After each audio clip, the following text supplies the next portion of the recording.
మనకి మూత్రం యొక్క ఫంక్షన్ బేసిక్గా ఏంటి? మన బాడీలో మెటబాలిజంలో జరిగిన బై ప్రొడక్ట్స్ని మనము బయటికి ఎక్స్క్రీట్ చేయడానికి మనం వాడుకునే ఒక ప్రధాన సాధనం మూత్రం. ఈ మూత్రంలో మనకి యాసిడ్స్ ఉంటాయి, సాల్ట్స్ ఉంటాయి, పిగ్మెంట్స్ ఉంటాయి. ఇవన్నీ రకాల ప్రొడక్ట్స్ మనం బయటికి ఎక్స్క్రీట్ చేస్తాం. సో ఈ మూత్రం, ఈ యాసిడ్స్ అనేవి మనకి డైల్యూట్ కాలేదనుకోండి, డైల్యూట్ కాంది మనకి బాడీలో స్కిన్ మీద ఒక యాసిడ్ పడితే మనకి ఎలాగైతే చేతికి మంటగా ఉంటుందో, స్ట్రాంగ్ యాసిడ్ పడితే కాలిపోతుందో, అట్లనే యూరిన్లో ఉండే యాసిడిక్ పదార్థాల వల్ల, సాల్ట్స్ వల్ల మన యూరిన్ పైప్ మీద ఒక ప్రభావం ఉంటుంది. సో ఎప్పుడైతే వేసవి కాలంలో మనం వాటర్ సరిగా తీసుకోలేదనుకోండి, ఈ యాసిడ్ యొక్క కాన్సన్ట్రేషన్ ఎక్కువ ఉండడం వల్ల యూరిన్ యొక్క మంట, యూరిన్ పైప్లో మనకు మంట ఎక్కువ ఫీలింగ్ అవుతుంది.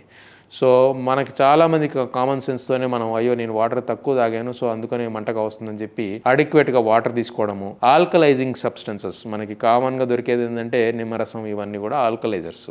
సో ఈ ఆల్కలైజింగ్ సబ్స్టెన్సెస్ వీటితో కనుక మనం వాడి హైడ్రేషన్గా మెయింటైన్ చేస్తే అడిక్వేట్ వాటర్, నా ఉద్దేశంలో అడిక్వేట్ వాటర్ అంటే urine colour, water colour same ఉండడం, లేదంటే 2 లీటర్స్ యూరిన్ అవుట్పుట్ రోజుకి రావడం.